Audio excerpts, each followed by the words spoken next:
Hello, Julie and Leslie. In this video, we're going to pick up where we left off the last time. As you no doubt recall, we had entered most of the pertinent information about a product in our workflow, the information, the prices, the association, the SEO, the shipping, combinations in which we entered nothing, quantities, and we had uploaded a placeholder image. As you will remember from the last time, our product is only displaying the placeholder image at the moment, both in the product page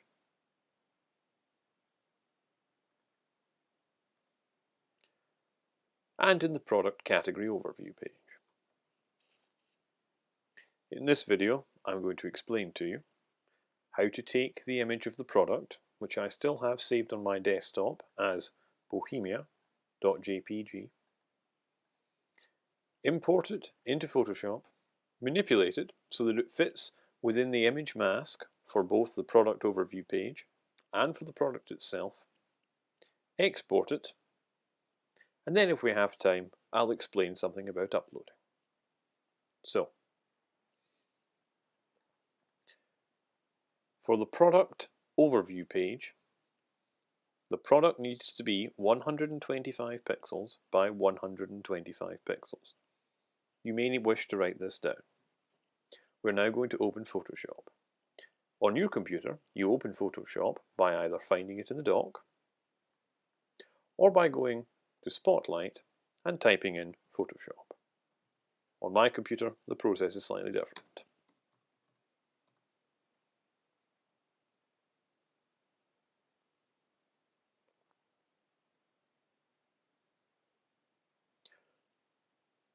Photoshop on your computer may well take a longer time to open. You may also not see it in this grey colour that I have here on CS6, but the functionality is still the same. Also remember that your version of Photoshop is in a different language to mine. However, the menus are laid out identically. As such, if I go File, New, and this word here is in Italian, you just simply need to click the first item on the File menu list. I now enter the width, which as you will remember is 125, and the height, also 125, a perfect square. Your resolution may be different, that's simply dependent on your screen. No need to change it. We then press OK. We now have an image placeholder, 125 pixels by 125 pixels. You may see a white square as opposed to a transparent one, but again, not to worry. We now go to File, Place. We can see on our desktop, we have the Bohemia picture. We click Place. I can see an error that we could not place the document bohemia.jpg because an unknown or invalid JPEG marker is found. Therefore I press OK.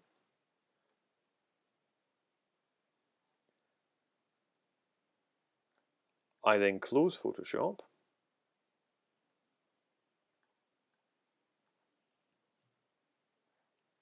I go to my desktop. I click on the name. I remove the JPEG file extension and I type in T for Tango, I for Indigo, F for Foxtrot, and F for Foxtrot. I then click anywhere on the desktop. It's going to ask me if I want to change the file extension, and I'm going to say yes, use TIFF. I then open Photoshop once again.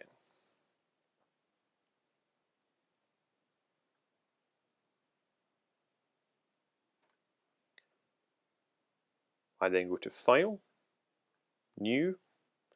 I can see our dimensions from the previous document are saved. If they're not, I would re-enter them, and I click OK. I can now click on File, Place, and I can place bohemia.tiff without an error.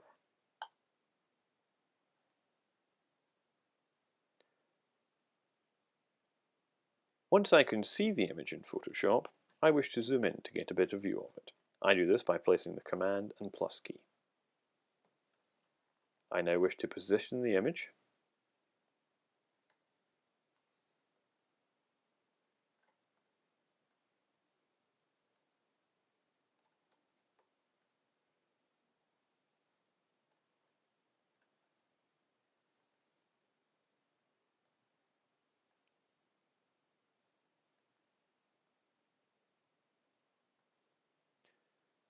To best suit the dimensions of the mask that I am working with, I then press the return key.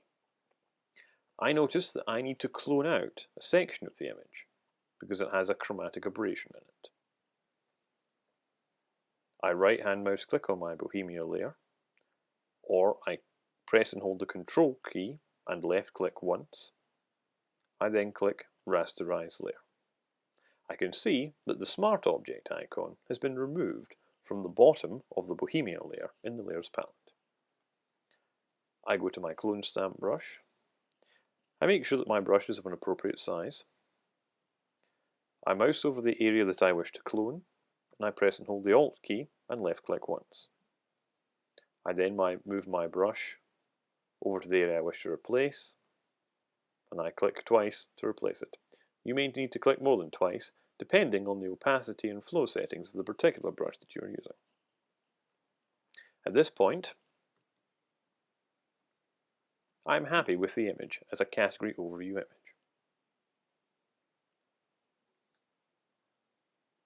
At that point, I go File, Save As, and I notice an issue here, and it has taken me back to Safari. So I simply go back to Photoshop and try to be more accurate with my click.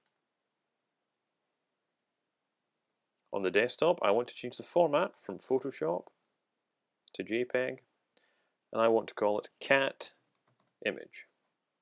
I then want to click Save. I need to make sure that my quality is at 8, giving me a 36.6 kilobyte image. I then click OK.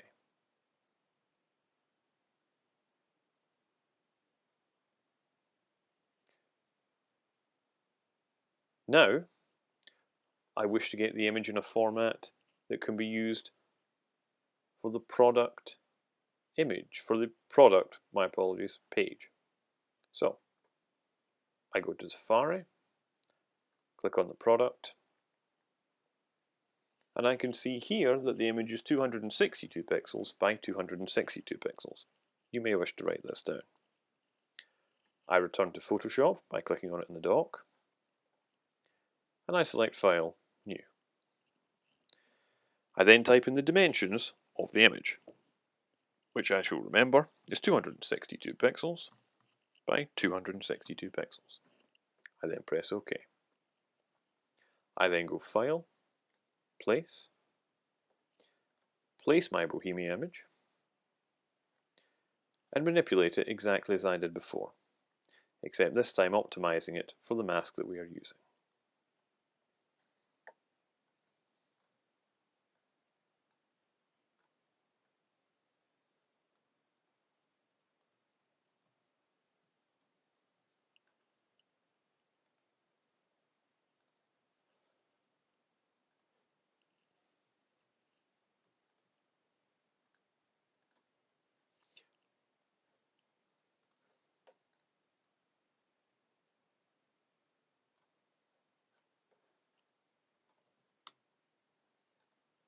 Once I'm happy with the image, I then go File, Save As, change it from Photoshop to JPEG, ensure it's being saved on the desktop, and call it Prod Image, P-R-O-D-I-M-A-G-E,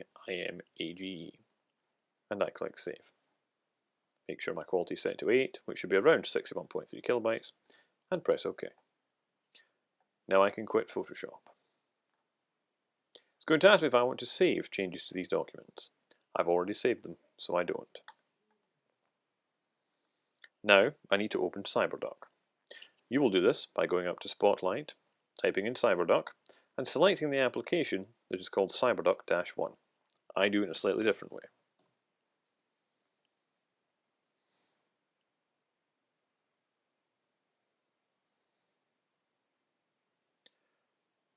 Once we have CyberDuck open, it should automatically take you to the Personal Touch Boutique's FTP site. If it does not, you can go to Bookmarks, and you can click on the only bookmark that you'll have in this area, apart from Mirror Switch, Amazon S3 and Rack Space Cloud files, on the personaltouchboutique.com FTP. It may say something else slightly different here, for example your IP address, of 5.77.47.7. I can now see that I have CyberDuck open, and I can view all of the files in my website. I'm now going to go back to Safari. I'm going to go back to the category overview page.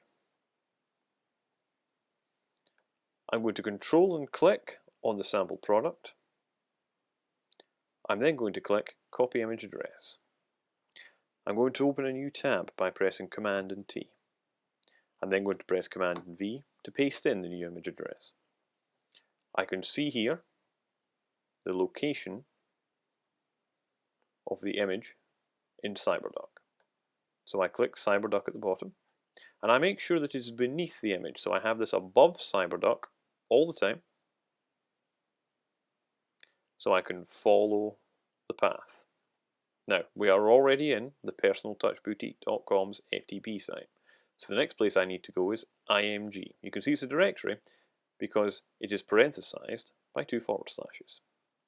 So I will click the little arrow next to IMG. I can see that IMG expands, and if I scroll down, I can see all the files and folders inside IMG. I then notice I need to go to P, so I will expand P by clicking the arrow next to it.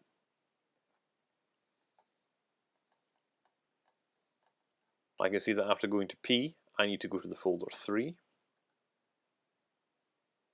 I then need to go to the folder 2. And I need to call the image 32-home. So I go back to my desktop. I select the name by clicking once on the name of the category image, and I change it to 32-home. I then click anywhere on the desktop that does not have an icon. I now drag the 32-home JPEG into the folder 2. Why the folder 2, you ask? Because it was the last folder, parentheses by brackets, in the address of the image that I am uploading. So I drag by left-clicking once, holding and dragging into the 2 folder, and I release the left mouse key. I can see a window is opened that's telling me it's uploading it, and I can see it says upload complete, and I have a green traffic light. If when uploading images you get a red traffic light, phone me. Now I return to Safari by clicking on it. I return to the front office, and I refresh.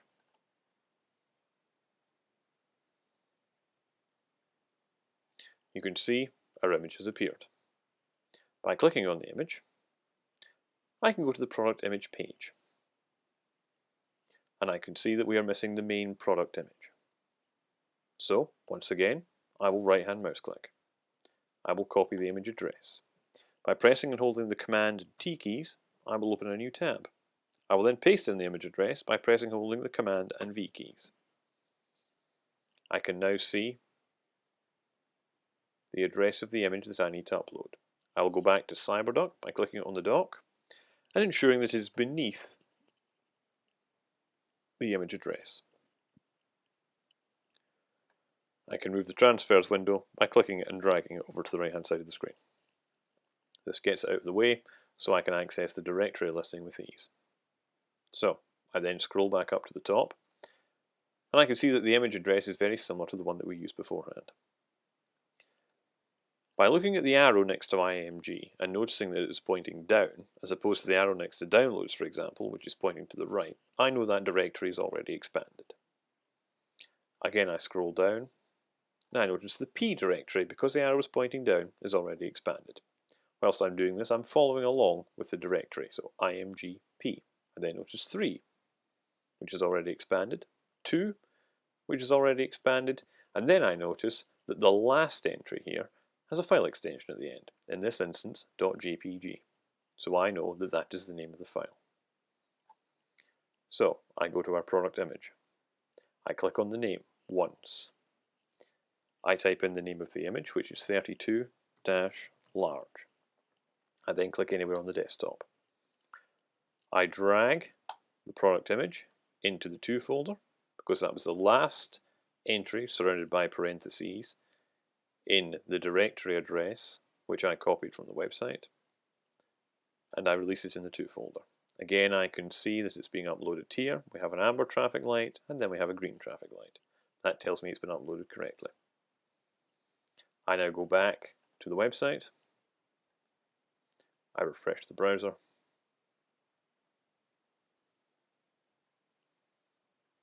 And I can see that the image has been uploaded.